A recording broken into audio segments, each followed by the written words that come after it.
Well, hello, everybody, and welcome to the Digital to Dice podcast. I am Dave. I'm Ron. And Ron, today we have episode 203 of the show. If you live in Fairfield County, Connecticut, you're familiar with 203. That's your area code. Ah, yes, that's right. It's somewhat local to us here. Yes, it used to be all of Connecticut, but we've grown too big, so. In episode 203, we're going to be talking about what is our future in gaming? And there's a few things prompted that topic, but we're going to be talking about our future in gaming here on episode 203. Before we get to that, ways to get a hold of us, digitaltodice.com is the website. Digital TO Dice is our website. 978-751-DICE is the dice line. Digitaltodice@yahoo.com is our email. Over on Facebook, facebook.com/groups/digitaltodice. And if you'd like to support the show on Patreon so we can continue on and keep all of our past episodes up in storage so you can listen to them, over on patreon.com/digitaltodice. All righty, so before we get to our topic, should we get to what we're playing? Well, we should actually, talk about next week's show. Oh, okay, a couple things. Yeah, I was going to bring that up. Well, there's a lot of announcements here we got to go over. Coming up either next week or the week after. It all depends when we record. But we have our Black Friday show. Right. Due up in the next 10 or 12 days. Because I think Thanksgiving week. Thanksgiving's what, 2 weeks from this Friday? Or a week from this Friday? It's 2 weeks. It's a week from Thursday. Oh, it's on a Thursday this year? Thanksgiving's always on a Thursday. But Black Friday is on a Friday. Black Fridays, yes. Okay. So we're looking there's only 9 shopping days till my birthday, buddy boy. All right.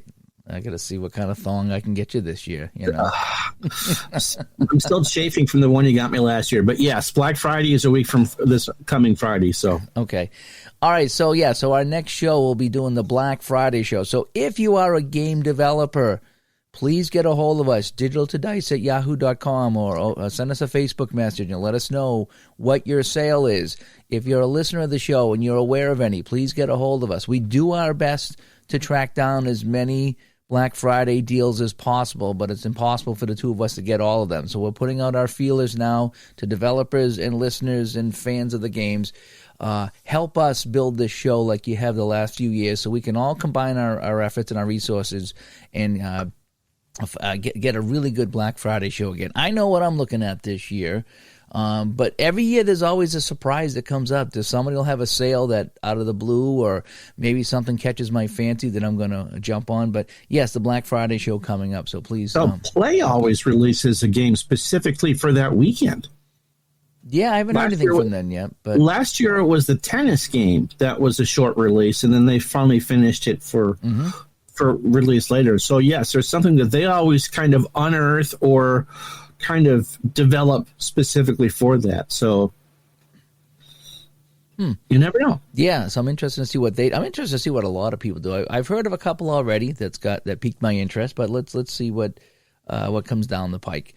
All righty, so now after that, now we can get to what we're playing.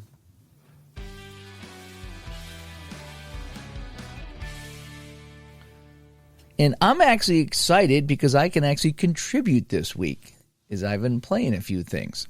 Yes, you have. And I'm excited about that, yeah. First off, I've been playing some Strat baseball, and I've been tackling the advanced mode. Yes. I really have. So I like to play basic. Basic was so fun. It's so fast. It really just it works for me. But, people said, try the advanced. So I just did advanced, not super, just the advanced. And I'm mucking my way through it. And it's not ridiculously hard, but there's a few extra things you got to keep in mind. And I'm getting used to the X chart, which always kind of tripped me up for some reason.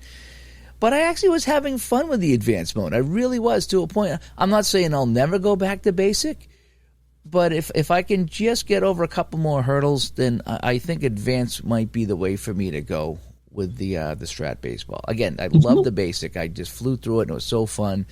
But the advanced throws in a few extra wrinkles, like the throwing to extra bases and stuff like that. Really was kind of fun. It just provided a little bit more. But you hit by a pitch. Yeah, and you get hit by a pitch. So there's a few things that it does that, it might be worth me trying to stick it out and learn the advanced mode. And there's only a handful of things you got to keep in mind that are different consistently than basic. So, but I'm mucking my way through it, and I was having some fun with it. First couple games were a little tough, but then as I did more of it, it got better.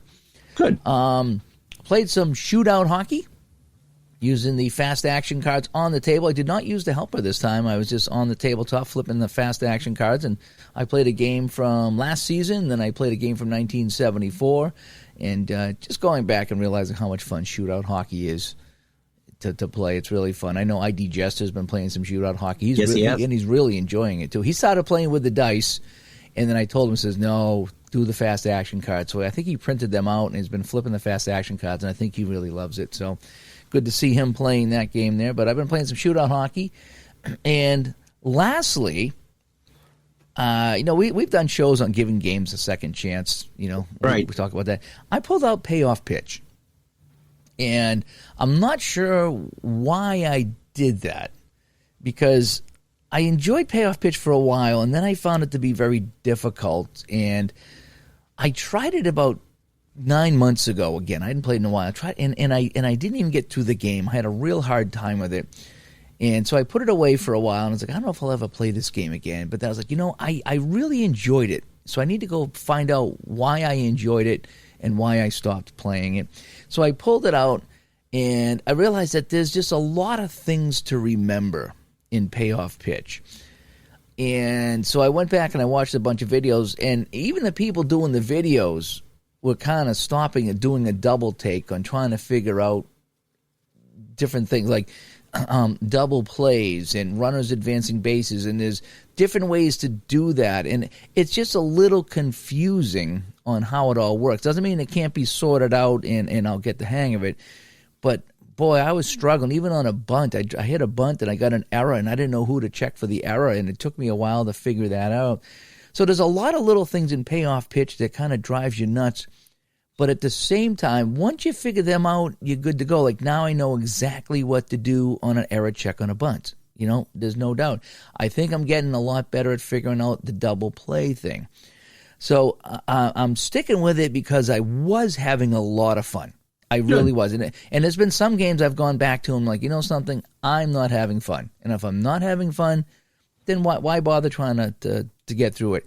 I was having fun with it. I really was. I'm enjoying like the Strat Advance when I'm running, checking the arm and rolling the dice. Here comes the play at the plate. He's safe on a blah, blah, blah, and you roll it's fun. It really is. It is. It's really fun. And I've had some players thrown out at the plate, and I've had some runs score, and I've just had a good time with it. And so I'm really I'm not giving up on it, and it took me a half hour to play a half inning the other night, a Payoff Pitch, because I ran into all these crazy things and I didn't know what to do. For example, bases loaded, ground ball to short. What happens? Because it wasn't a double play. So did I come home? Did I go to second? And it took me a long time of reading through the directions to kind of read between the lines and find exactly what I needed to see. But I ended up finding it. But that's just the thing about that game there. It's not an overly complicated game, but sometimes to learn it, to learn what happens in certain situations, sometimes it just takes a while to figure that out. And then once you get it, you get it. The other thing that was messing me up with that game is I was watching Kurt Berglund and the Replay Gamer, some older videos. I've been watching some Payoff Pitch videos, trying to refresh my memory. And what ended up happening is I forgot that Payoff Pitch had released an updated version of the game. And so they had new rules and new charts and the whole bit. And so it's one of these things where I was completely messed up. So I had the old charts and the new charts. And that would confuse you if there's a revision, because then you're not sure which one is which. Yeah, and it's not that anything changed, so to speak, but it was like, man, I'm looking at the old chart, and I'm looking at the new chart, and so I need to pick one or the other. And so after watching their videos, the new charts seem to be the way to go. So I think I'm going to do that. I'm going to stick with the new chart. So I pulled them out last night. when I got home from the game. But I started reading through them, but I was too tired, so I had to put it away. But I think I'm going to go back today, with a cup of coffee, look at the new charts, read the new instructions again, and stick with that. And I'm going to put the old stuff away so it doesn't confuse me. And I think the new stuff, according to the Replay Gamer in Berglund, they did clarify a few things, and things were written a little bit better. So I think that's what I'm going to do is I'm going to go back and I'm going to tackle that. And so I'm going to go back to payoff pitch with the new charts, with a new attitude, and see if I can get through that. Okay. So, yeah, haven't given up on that. The video was kind of funny. I didn't want to go full ID and go off because that's not my style. I just was frustrated that I couldn't get this. And it's like, man, everything just come up. And I was like, what's going on here? I get this, I get that. I got all these weird things happening in the top of the first. And then the rest of the game, so it took me a half hour. And then the rest of the game took me a half hour. So it was an hour game, the first half hour being the first inning. That's a Murphy's Law type deal. It's kind of like, get that one quick one in before bed. Yeah.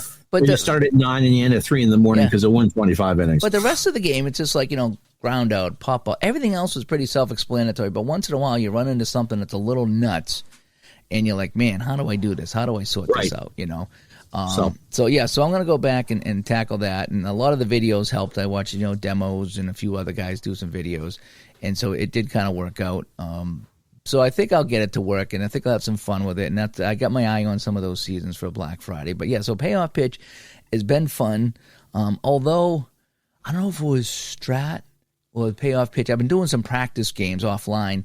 I'm going 12 and 13 innings deep, and I know I'm offline and it doesn't matter, and I could end the game at any time. But, it's one of these things where just, you want to finish it.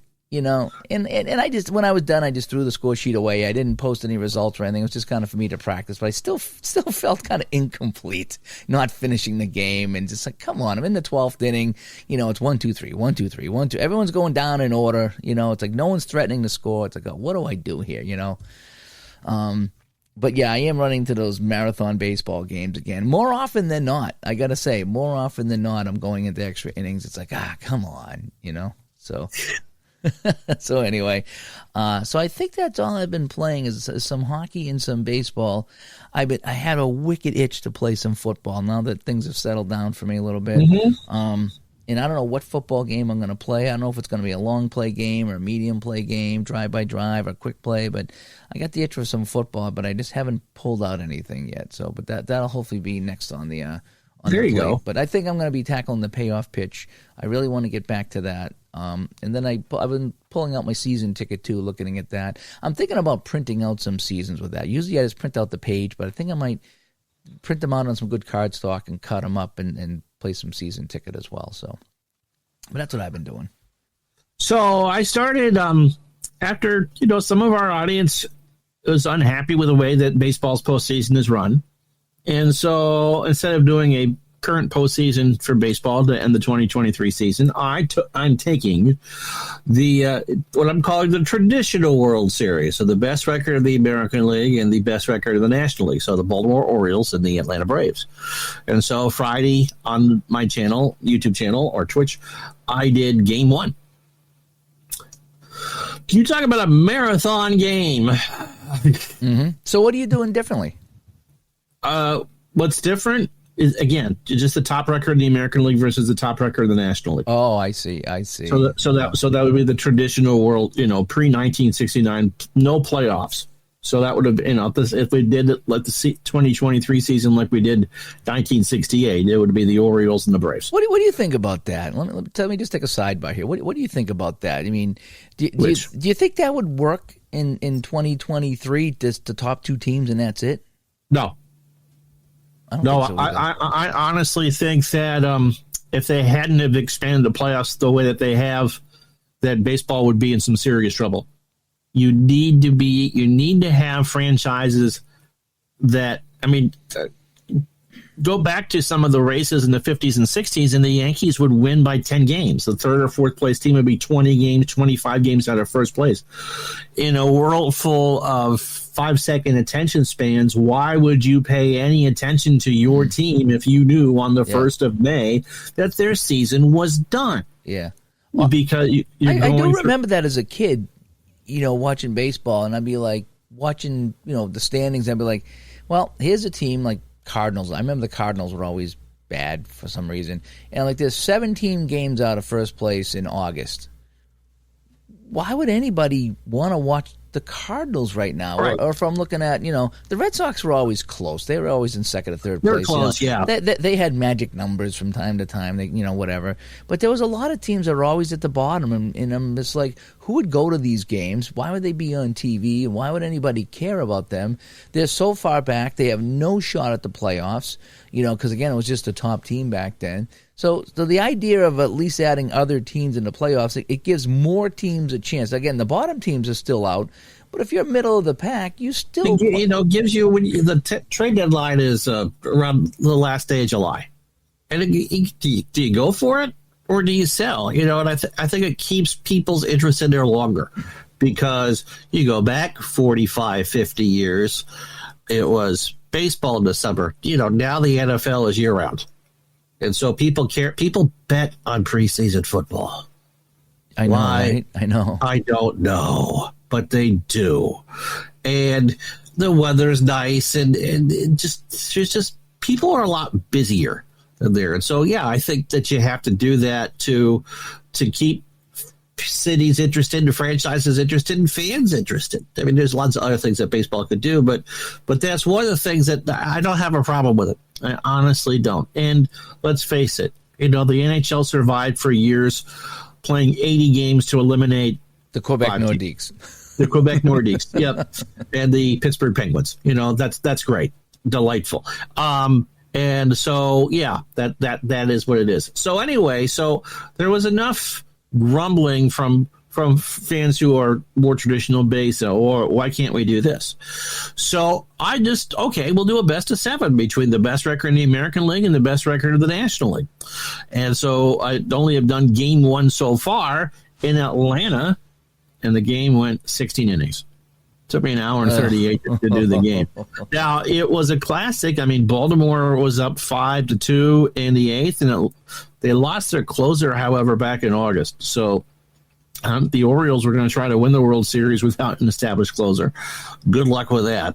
But both teams are just loaded. And Baltimore is a great story. They weren't expected to do much of anything, and they won 101 games in 2023, which is quite the accomplishment.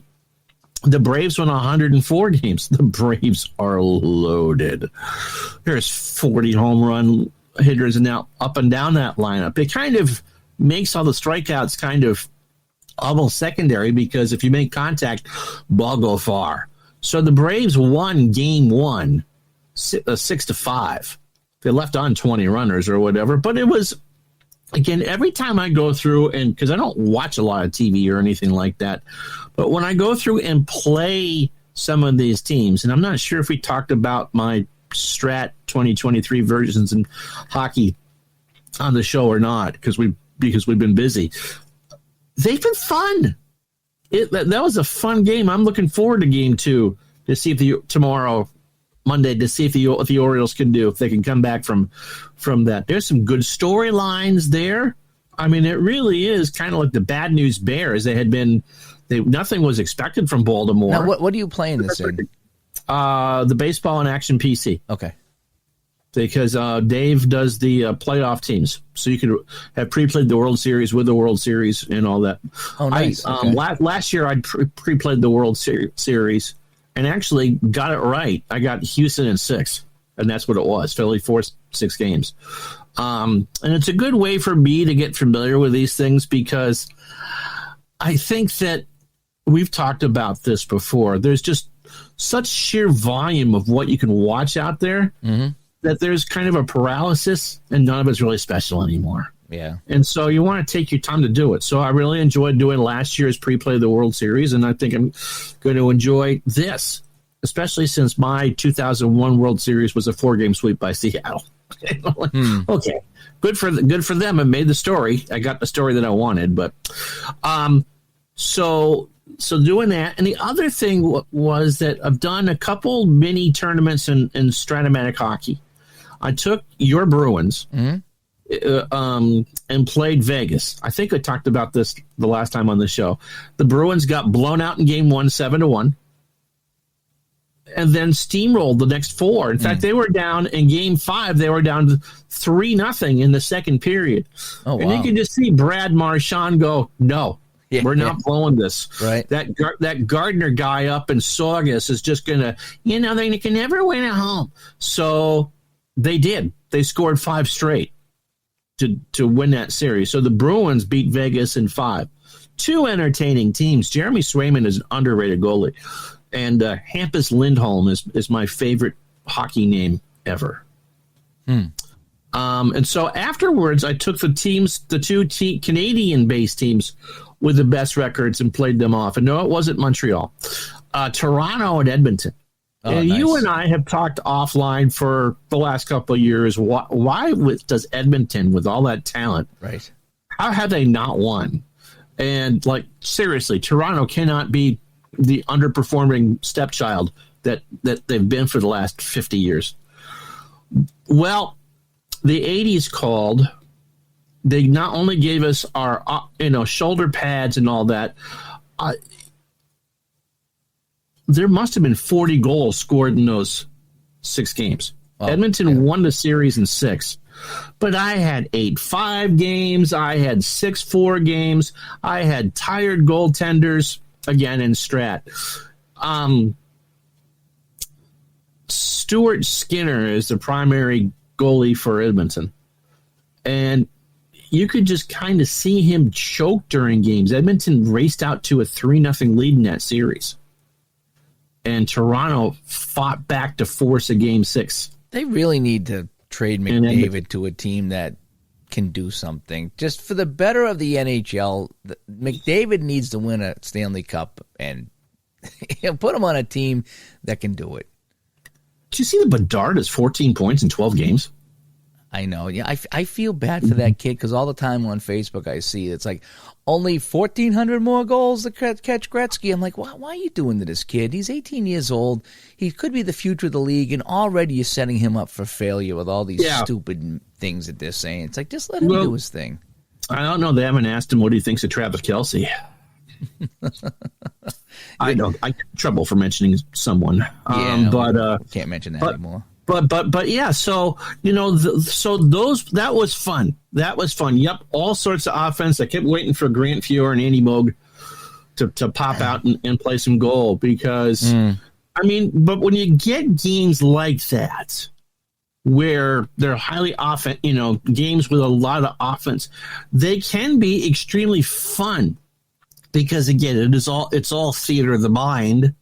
And I honestly thought that Toronto was going to come back to force a game 7 in Toronto. I mean, Austin Matthews and Mitch Marner are 2 pretty good players. Right. Yamamoto for Edmonton. I believe he had 10 goals in real life. He's now with the Kraken. A couple of the players that were good for Edmonton in the series are no longer with the team. Maybe one of the reasons why they're struggling. So I believe his name is Kailer Yamamoto. And so he had 10 goals in about 56 games or whatever in real life for Edmonton. Well, he's on the second line with Draisaitl. He had 4 goals in the series. I mean, it's one of those things that you talk about. Well, you never know what could, should people be able to do that? And the answer is, why not?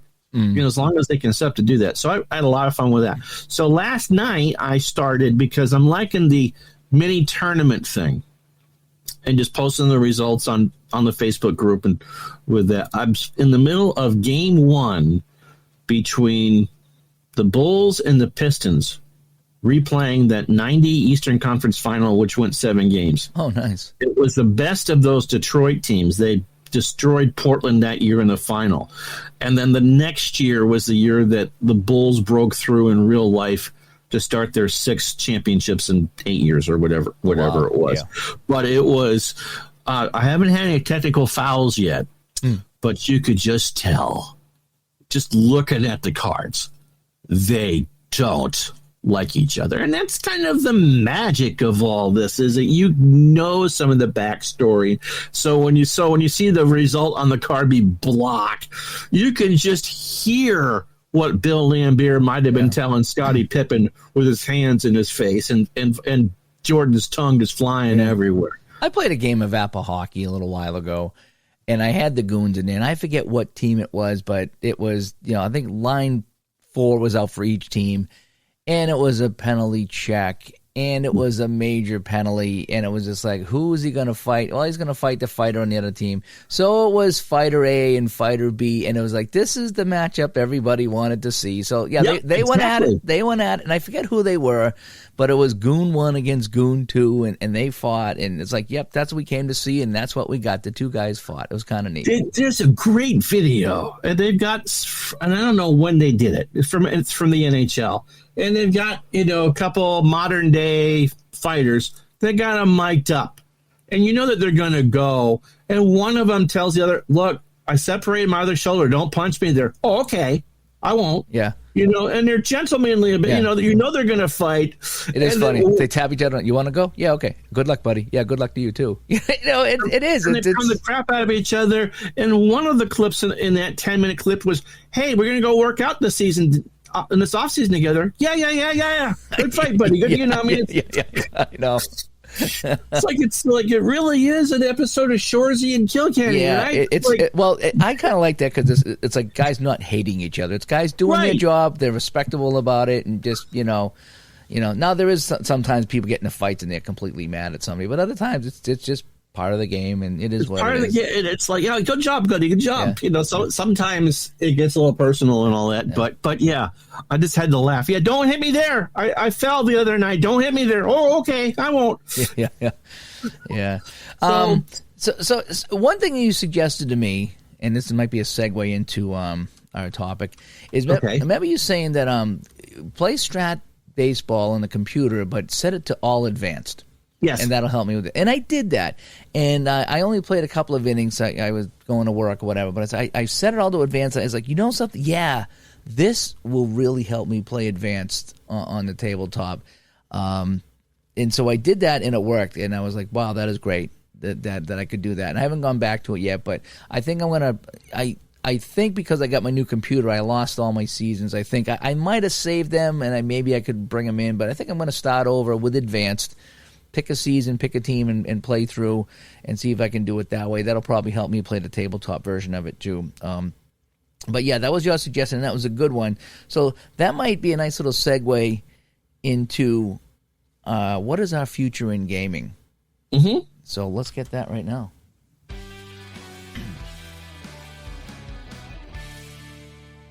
So I guess what we're going to do here, this is November 12th of 2023. Now, tomorrow, November 13th, is supposed to be a big announcement from Stratomatic.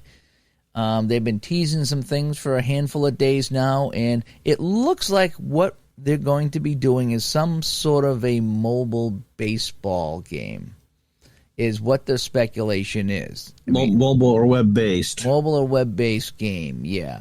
So that kind of prompted discussion, like, what's it going to be?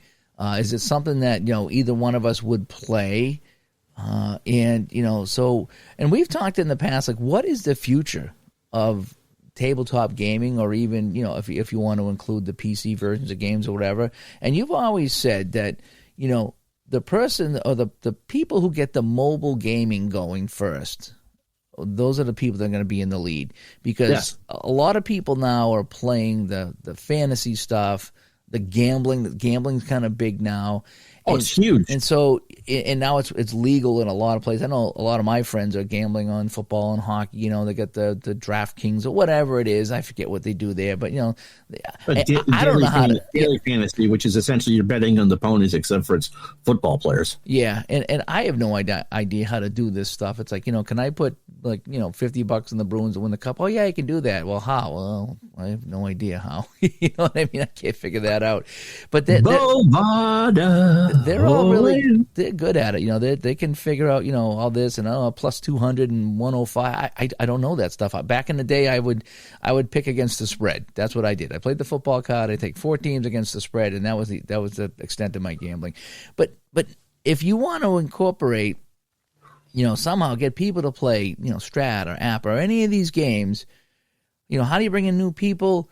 you go after them with the phones, the tablets, or even the web-based stuff, and get them involved in that. And I don't know if you could tie it into the gambling or set it up like the gambling or the drafting and the fantasy leagues, but everybody's doing that. I mean, I don't know how many times I have people saying, "Oh, I won't be at hockey tonight because I have my hockey draft or my football draft." It's a big deal. People take days off from work to go do this stuff.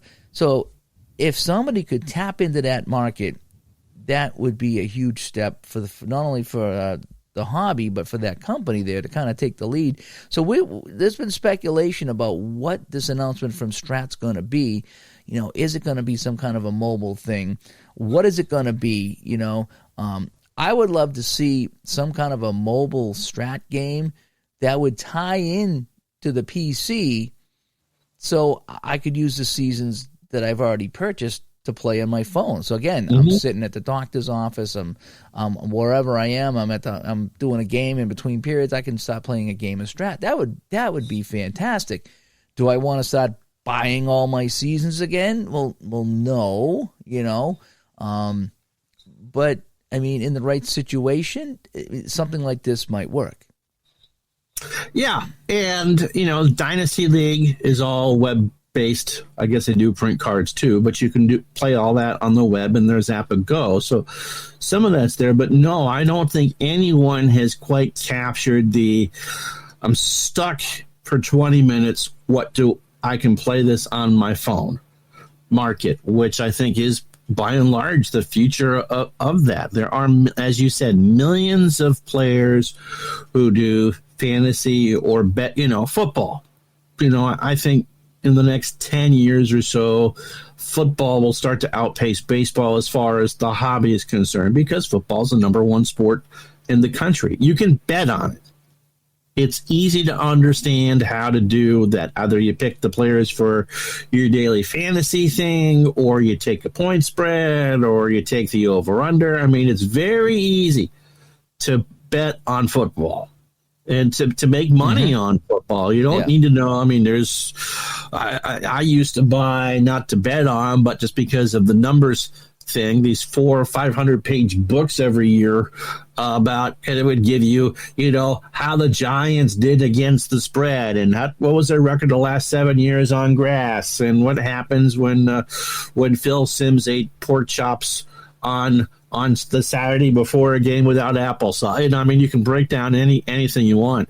And so that's the future of the hobby. We've talked about that there will be a time in the near future where people get nostalgic about Tom Brady, such as Bill Belichick is right now, and nostalgic about Steph Curry, and nostalgic about this, that, and the other thing, and will bring new people into gaming. But these companies and designers need to have it in a way that that people who are under the age of 40 are going to be able to use without having to think too much. And that is on your phone. And so you can set up a random number generator on your phone to randomly roll these things out, or a way to enter the dice rolls in, and so forth. And then you can just kind of relax. I mean, the hobby competes with podcasts and audiobooks and Netflix and this and that and the other things to relax. And one of the things that we've all discovered is that this hobby is a lot like reading a book. You are looking for the story, but it's a story that you tell yourself. And so that desire to relive whatever it is that you want to relive is not going to go away. Yes, you can go through and watch old tapes of games from the 70s and 80s and 90s and that, but it's a different experience. And I think that you're one of the things that Stratomatic does extremely well, that build themselves as the original fantasy game. And that's a great advertising line. It's not. Rotisserie baseball was the first of those draft league type things, but for current players. But yeah, what a great tagline that is. Now, you had said something offline. We were talking about, back in the day, we played the board games. Yahtzee and Life and Risk and all those. We played the board games, and then Atari and television and Nintendo when Sega came along. I really think that when the graphics got good in the late 80s, I mean, the Atari was just kind of cheap entertainment. Yeah. But no one sat there and go, oh, wow. I mean, it was clever that you could play Pong, but it really was the Nintendo and the Sega. They kind of went, oh, that's it for, video killed the radio star. Yeah. Because you could pretty much had the technology to create whatever world that you wanted, like Baldur's Gate and some of the other Final Fantasy. If you get into the PlayStation era, that who's going to want to play a board game when the video game can do all that you can sit there for an entire evening. Yeah. And I was one of the people that went that route. I went the video game route. Once you could start playing hockey on the Sega Genesis and adventure games and the whole bit, and then the Xbox, 360 come on, the PlayStation 2. I mean, seeing every year the graphics got better and better, the games got deeper, you could do more things. So, I stopped playing the Risk and stuff like that, and I went on the video games thing, and I did that for many, many years. And then to a point, there came one day they got too complex for me. And I was not the what is it called? The target demographic age anymore. We aren't. I was out. I was over the limit, and I knew why. And that's why I'm enjoying these tabletop games right now. But like you said, there's a whole community that's going back to Dungeons and Dragons. We have our community playing the tabletop games or the sports sims on the computer. So it's the board games might have went away for a while when everybody went to the video games. But they never died.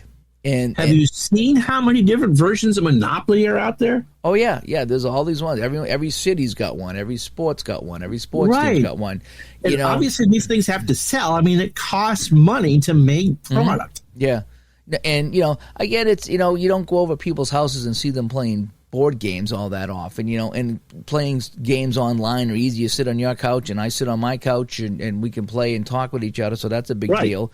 But I wonder if video games have kind of had their day, because we're at a point now, and I say that because it is not that I think they're dying by any means. Right. But having been playing, them for a long time, and I saw Atari go to Intellivision, to Nintendo, to Sega, and then the Xbox and the PlayStation.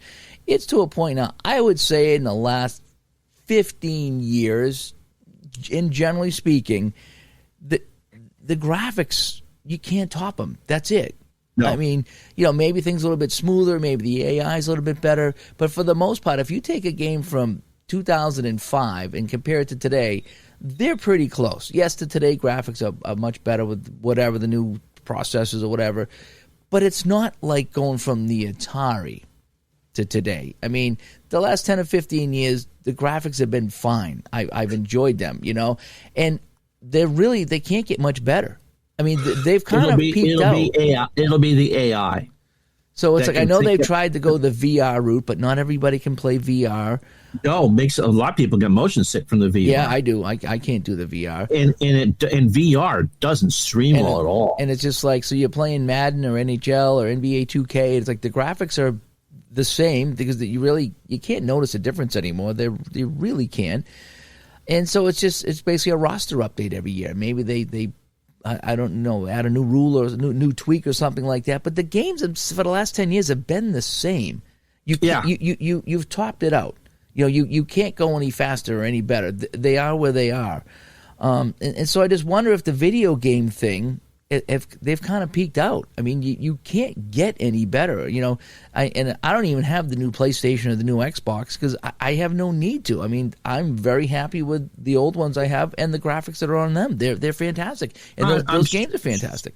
Sure that when they can make a VR that doesn't make people sick. Whatever hologram technology is there. I mean, the Wii was kind of the forerunner of what I think video gaming will be. As far as that's concerned, and there always will be a market for it because again, it doesn't need to be. It's whatever it is that you can draw up. Yeah, but it is kind of mindless though when you sit there and when you show people a cards and dice game, they roll their eyes. Yeah, whatever. I haven't played board games since I was a kid. Yada yada yada. But they get into it because there is some kind of a challenge there to learn the game. The computer or the PlayStation's not holding your hand. You have to figure out what's going on, and it's almost like doing a crossword puzzle. You got to come up with the words and put it in to see if it fits and see if the other word fits, and that's what you're doing. And we done shows on solving the puzzle, and I find that it's just getting that into people's hands. Now maybe if you found a hybrid of somewhere where maybe they didn't have to solve the puzzle completely. They did get a little bit of help, but they still could play the game on a mobile app or something like that. And then the idea of allowing these people to go back and play their favorite seasons. That's one thing you can't do. You have to give people, once they start to get that nostalgia, and we all do it to a degree. I mean, there's a reason why there's satellite or internet streams that play nothing but 90s music and nothing but aughts music, and now almost in 2024 I'm sure there are streams or stations that do nothing but music from the 20 teens. Not stuff that you and I are nostalgic for by any stretch, but it's there, and that's how you get them. That they're, I guess right now, let's talk about the Patriots for a second. They're having a down year, and there's some uncertain things, and people are gonna be, boy, do I miss Tom Brady. Well, here you go. You can replay Tom Brady or whatever, and so you be able to get them in there. I think that you mentioned it a bit earlier. Can you get cross-platform integration? Can you play a game on your tabletop or your tablet or your PC or your cell phone and have everything just kind of integrate into a device that keeps the stats for you? And no one has that at the moment. Or is there a way, and we're going to focus on Strat here because they got the big announcement. Right. Is there a way that, again, they have a mobile app that somehow can connect, whether through a cloud or something else, with your PC game? So I'm sitting here playing my PC game, and I'm playing whatever, my 74 A's or my 78 Red Sox, and I upload that to the cloud, and then I'm sitting in a doctor's office, or maybe I'm at work and I'm kind of bored or something, and I pull out my phone or my iPad, and I play the next game on a schedule, and I stop playing, and I pick up right where I left off on the computer, and it's all connected. I mean, there's a lot of that. Some of that's already there. I mean, if you haven't played a game of action PC anything, it automatically saves to the point of the last play. So if the power goes out or whatever, when you come back to that game, it is right where you left it. Same with Strat. If you just exit without saving, it'll auto save right to the point of the state of where you left it. But to pick that game up from that point on your phone or your tablet or on another computer. Maybe you go to work. You're at your work computer at lunchtime. Right. And I'm going to play a little bit of – I'm going to finish this game that I didn't finish last night because I'm tired, Or I'm going to start a game at lunch at work. Oh, I got to go. I'll finish this when I get home. Right.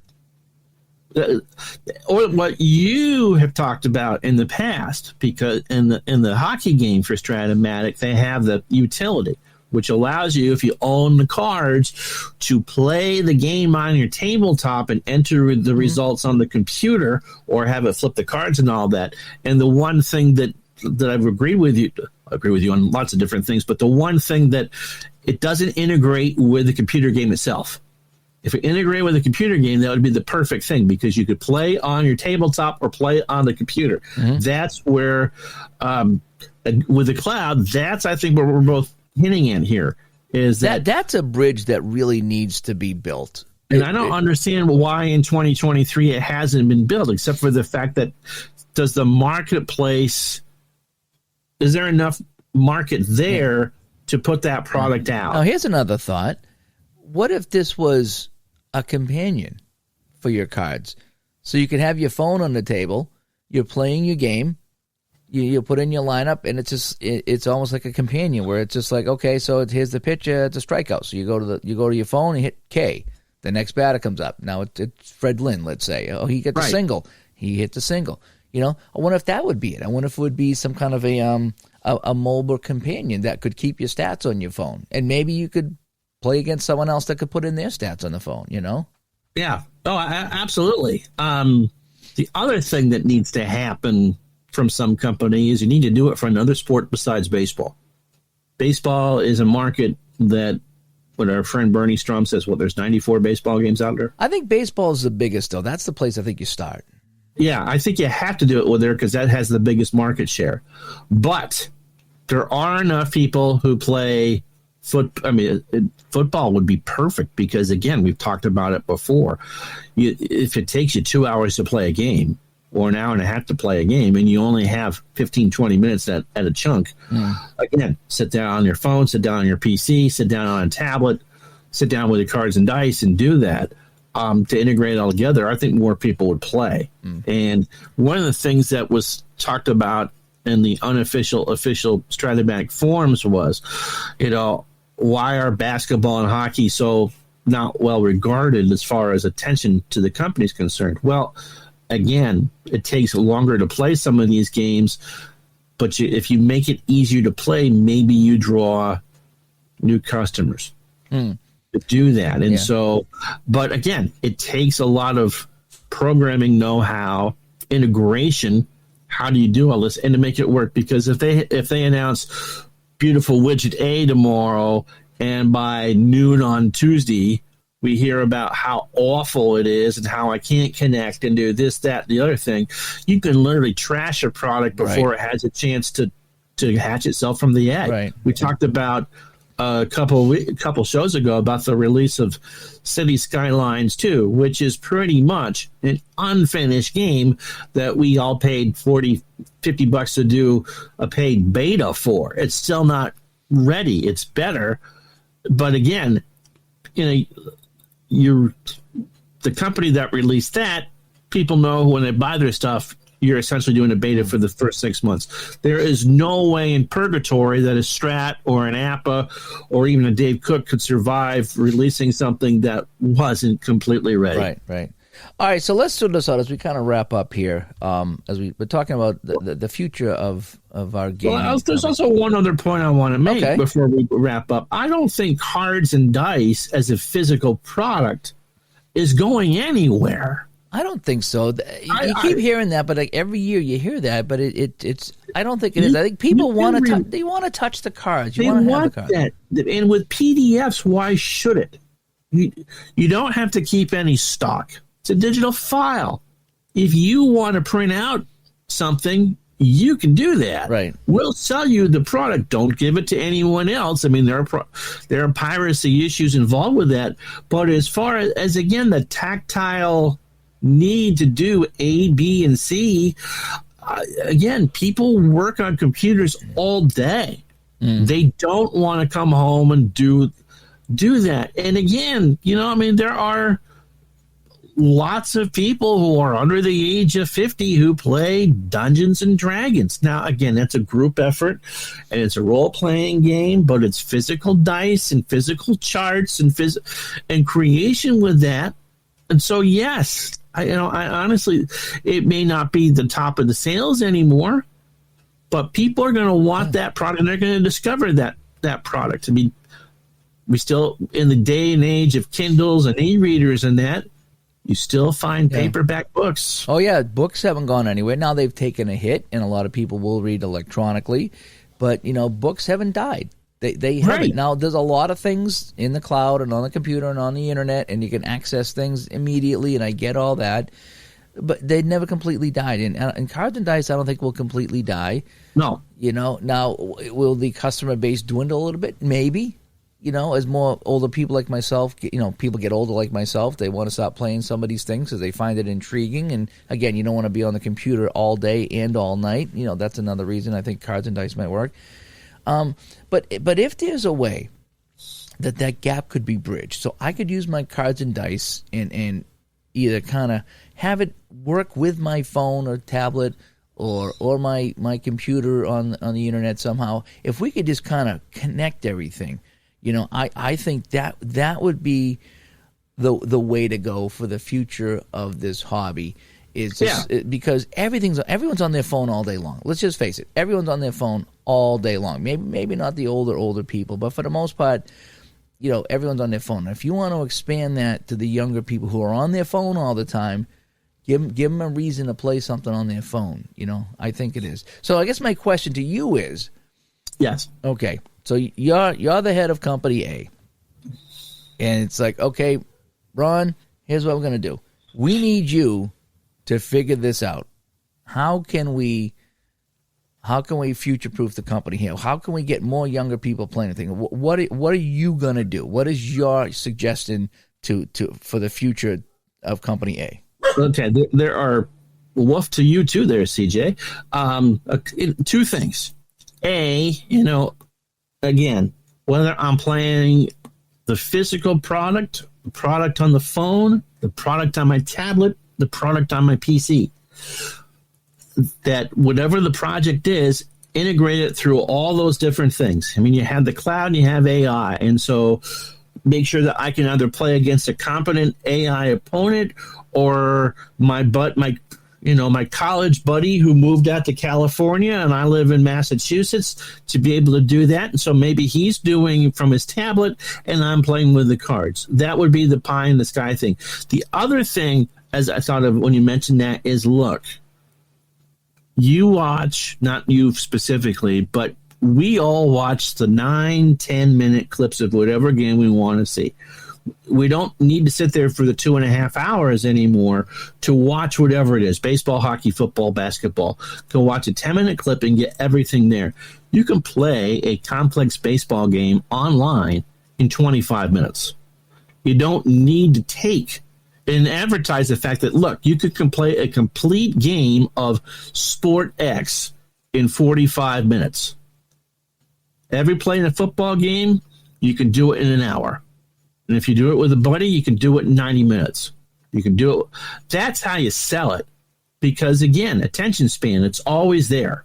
There. And, again, I mean, one of the things that go back to the 60s and 70s and 80s is you are the manager. You are the head coach. You're going to go on fourth, So, yes, advertise it for that and make it so you can play against other people or play against yourself. And, again, no matter how you choose to play it, physical, tablet, phone, what have you, it all interconnects. It's all in the cloud. That's how I would do it. I think I'd like to see some kind of an app, whether it's on the computer or your phone or whatever, that you could see the card. So you're coming up to the plate. Kyle Yastrzemski comes up. You click on Yastrzemski. You see the card. Okay, what do I need to roll here to get the home run? What is the ideal roll? What do I need for the single, the double, to get on base here? And so that you could physically see the card, and that's a good selling point for the card. And then you either roll your own dice or you hit the app and the dice roll, and you're like, oh, it's a 3-6. I really needed a 3-7 or a 3-2 like that. And then a card comes up, it shows you the results, and then you go back to the app and does that. I think that would be a nice little bridge there because you're playing cards and dice, but you're on the mobile phone. Maybe you have the option to not see in the card so you could speed up the game or something like that. I'm not sure that for younger people or people who aren't used to it, that seeing a GB 3BX is going to mean anything to them. One of the things that we've talked about in the past, and Jamie Marshall and I've talked about on one of my streams, is we all thought back in the 80s, which was not last week, that games were going to be the future of sports. Sim gaming was going to be like micro league baseball, attribute based with decent graphics for the time, and you play that way and you get hooked in that way, and under the table or behind the scenes, you knew it would work out well. It's kind of like the way that pro strategy football has turned out. It's not necessarily you pump in the attributes and it gives you the stats within the ballpark in a nice looking package. We thought that's what would have been the future of gaming. So if you want to have the cards that say, oh, you rolled the 6 and so you get the short gain or the 8-yard, that's great. But there should be an able today, I mean, with the power of a modern phone, to be able to make both sides of that argument happy. Do you want the quote-unquote drier card and dice or chart and dice presentation, or do you want the graphics, or do you want the combination of both? Because we're all curious. If you're coming in from a pure graphic background and you see that it's there, you're going to look. And the other way around. The other thing I think that needs to happen if you want to bring in the younger people is you need to make the initial price point affordable. And having a $30 or $40 or $50 game and then $80 to $100 seasons is not going to bring in new people. No, it has to be some sort of subscription service. Yeah, so I mean, people will pay $5, $10, $15, $20 a month subscription fee, but what they won't do is they're not going to say, "Oh, I want the new season. Oh, the new season's $100. The new season's $80." No, you're not going to sell people for that. And you can't micro transaction that, because then it gives the impression that it's pay to win. And in a sports sim like this, it's never going to be pay to win. You pay to own the data, but it's not pay. But you're not unlocking the super duper Mickey Nano card. Yeah, I just think, like you said, a subscription plan that was somewhat affordable, that it was a good value. You know, maybe a couple different tiers. Maybe there's one tier that you get the current season, another tier you pick 10 seasons, and then a tier that you get every season you want, something like that. But again, you know, the price point can scare some people off too. I'm talking strictly cards and dice, not so much computer games. Well, even the computer games, you know, some of the seasons, you know, they're between, you know, $5, $10, $15, $30 sometimes for a computer season. For a new version of Strat, it's $70. And then then an additional season is $30. So let's say, okay, I've got that in the cart, because you really need the card image for Strat to make Strat really work. And then like, oh yeah, I meant to pick this up the last time, or they've redone 76 or 38 or what have you. It's $100. Again, we're at the age where we can afford it. We're not, you know, it's not that, or, you know, paying your rent. But again, you're not going to introduce new people. I think the other thing is you have to get football in there. It cannot be just baseball and then wait 5 years. You have to get football is the big fantasy thing. I think you're right. Somehow, some way, people want to play fantasy football, and if you could play a game, then yeah, I think you're right. So, all right. So we want to know what you think. What is the future of our hobby in the gaming here, the tabletop gaming as well as the PC gaming? We're excited to see what the Strat announcement is. Is it going to be a big hit, something that, you know, could bridge the gap, or something that's just going to appease us older people? Is it geared toward the younger people? I'm really curious to see what it is. Is it something that I'm going to want to buy and use, or is it something that I'm going to be completely uninterested in? I'm really curious to see that. What I do, no matter what it is, I'm glad that they're trying. Oh, absolutely. I really am, because I like when people are trying.